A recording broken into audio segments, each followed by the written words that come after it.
Ever wondered how your church would respond to a homeless man walking in on a Sunday morning?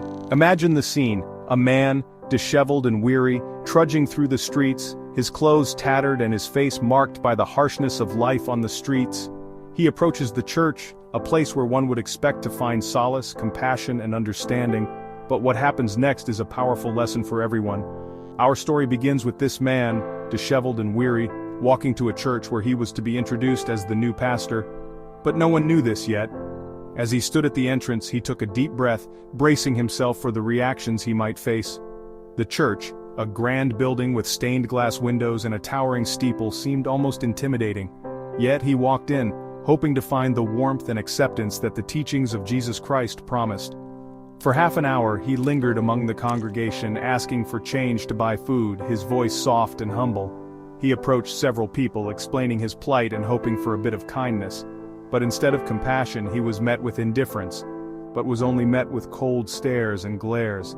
People averted their eyes, some even moved away from him, as if his very presence was an inconvenience. The man felt a pang of sadness, but he continued, determined to see this through. Only 3 people said hello. These few kind souls offered him a smile and a greeting, but it was clear that they were the exception, not the rule. The man couldn't help but wonder how many others like him had been turned away, their spirits crushed by the lack of empathy. When he entered the sanctuary, he felt a sense of hope. Perhaps here, in this sacred space, he would find the acceptance he sought. Security told him to sit at the back. The man nodded and complied, though he couldn't help but feel a bit disheartened. He found a seat in the last row, away from the main congregation, and sat quietly, observing the people around him. He greeted people as they came in, offering a warm smile and a friendly hello. But his presence was met with judgment and disdain. Whispers filled the air, and he could feel the eyes of the congregation on him, filled with suspicion and disapproval. It was clear that his appearance made many uncomfortable. As he listened to the weekly announcements, he remained unnoticed. The congregation was focused on the service, and the man felt like an invisible observer, a ghost in the midst of the living. Then, the elders took the podium, their faces beaming with excitement, and excitement buzzed through the room. The congregation leaned forward in their seats, eager to hear the news. The announcement was made, "Introducing our new pastor." The words echoed through the sanctuary, and the man felt a surge of anticipation.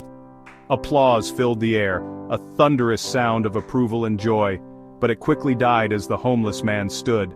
The congregation's applause faltered, replaced by a stunned silence, and walked down the aisle. Every eye was on him, and the air was thick with shock and confusion. He took the microphone and recited a powerful Bible verse.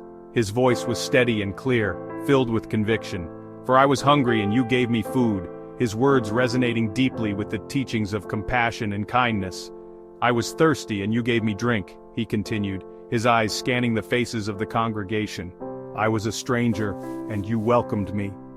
The weight of his words hung in the air, a stark reminder of the principles they were supposed to uphold. The church fell silent, the gravity of the situation sinking in, and many began to weep. Tears flowed freely as the congregation realized the depth of their failure to live up to their faith.